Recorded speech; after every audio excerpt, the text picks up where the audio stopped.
Sopir angkot di Ambon mogok protes persoalan terminal BBM hingga ojol.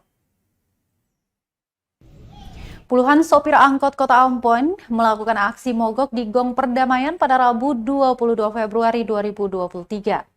Berdasarkan pantauan tribunambon.com di lokasi pukul 10.15 waktu Indonesia Timur, Asosiasi Sopir Angkot Kota Ambon memberhentikan para sopir yang masih melakukan pencarian penumpang. Alhasil kendaraan mulai dari trayek Kuda Mati, Lin 3, Salobar, Bentas, Latu Halat, serta kendaraan dari luar kota semua terparkir rapi di Gong Perdamaian Dunia dan Lapangan Merdeka Kota Ambon. Sopir Sandra Sunat mengatakan aksi ini merupakan aksi damai di mana ada 3 tuntutan yang disampaikan dalam demonstrasi ini. Yang pertama yakni penolakan pembangunan kembali lapak kaki 5 di dalam terminal Mardika.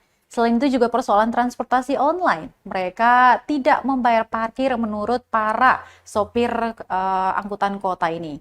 Alhasil Tribuners pendapatan para sopir angkot menurun beberapa tahun terakhir ini. Dan ketiga yakni persoalan BBM yang dimana para sopir angkot dalam pengisian selalu dibatasi.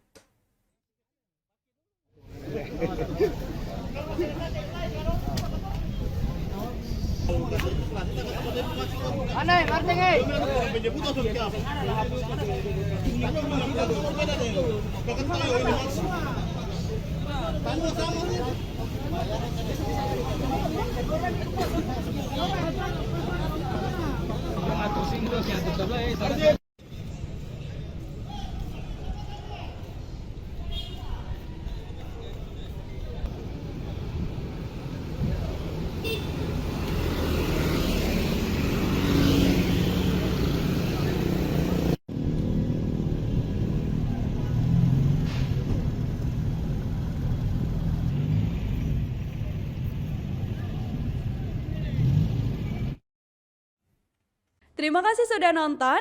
Jangan lupa like, subscribe, dan share ya.